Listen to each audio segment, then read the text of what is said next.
Já parou para pensar se o maior impacto que alguém causa na vida é algo que essa pessoa nunca chega a ver? Hoje a gente vai mergulhar numa história impressionante sobre como a verdadeira influência às vezes cresce quietinha, sabe? Bem longe dos holofotes. É uma reflexão sobre legado que, olha, pode mudar algumas perspectivas. Para a gente entender o poder dessa história, vamos fazer algo um pouco diferente. Vamos começar pelo final. Vamos conhecer primeiro o resultado, dois verdadeiros gigantes da fé, e o impacto absurdo que eles tiveram. Imagina só a responsabilidade de liderar não apenas uma, mas duas das maiores e mais influentes congregações do mundo. A gente está falando de centros espirituais gigantescos que moldaram a vida de centenas de milhares de pessoas. E os homens por trás desse sucesso todo eram Casper C. Warren e George W. Truett. Pensa neles como, sei lá, verdadeiras estrelas do mundo religioso da época. Eles lideraram igrejas enormes, presidiram a Convenção Batista do Sul, um deles chegou a liderar a Aliança Batista Mundial, eram líderes no mais alto escalão que se possa imaginar. Mas, claro, quando a gente vê um sucesso desse tamanho, uma pergunta é inevitável. De onde eles saíram? Quem foi o mentor por trás desses gigantes todos? A resposta para isso, meus amigos, é o coração da nossa história. E pode acreditar, é totalmente inesperada. A origem de tudo isso não está numa grande metrópole ou num seminário famoso. Não. Está na história de um homem que quase ninguém conhece e de um sonho que ele nunca conseguiu realizar.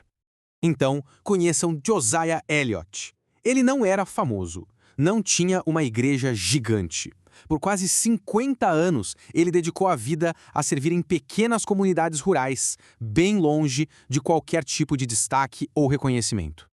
E aqui a gente entende o paradoxo da vida dele. O grande sonho de Elliott era um só: pastorear uma igreja na cidade, só uma vez. Mas a realidade foi quase meio século servindo apenas no campo. Ele orava constantemente sobre isso, sabe, sentindo que talvez seu propósito estivesse sendo subaproveitado no interior, longe dos grandes centros de influência onde ele achava que poderia realmente fazer a diferença. Só que o que acontece a seguir é a grande virada da história. O sonho do Elliott de ir para a cidade nunca se realizou. Só que, no lugar disso, algo muito, mas muito maior estava acontecendo exatamente onde ele estava. Foi numa dessas igrejas rurais, o lugar que ele talvez visse como uma limitação, que ele conheceu dois jovens. E esses dois jovens, eles mudariam absolutamente tudo. A conexão é surpreendentemente direta. Lembram daqueles gigantes do começo? Warren e Truett? Pois é, eram eles. Eram os dois jovens que Josiah Elliott orientou na sua pequena igreja rural. O legado dele não estava num prédio na cidade, estava em pessoas.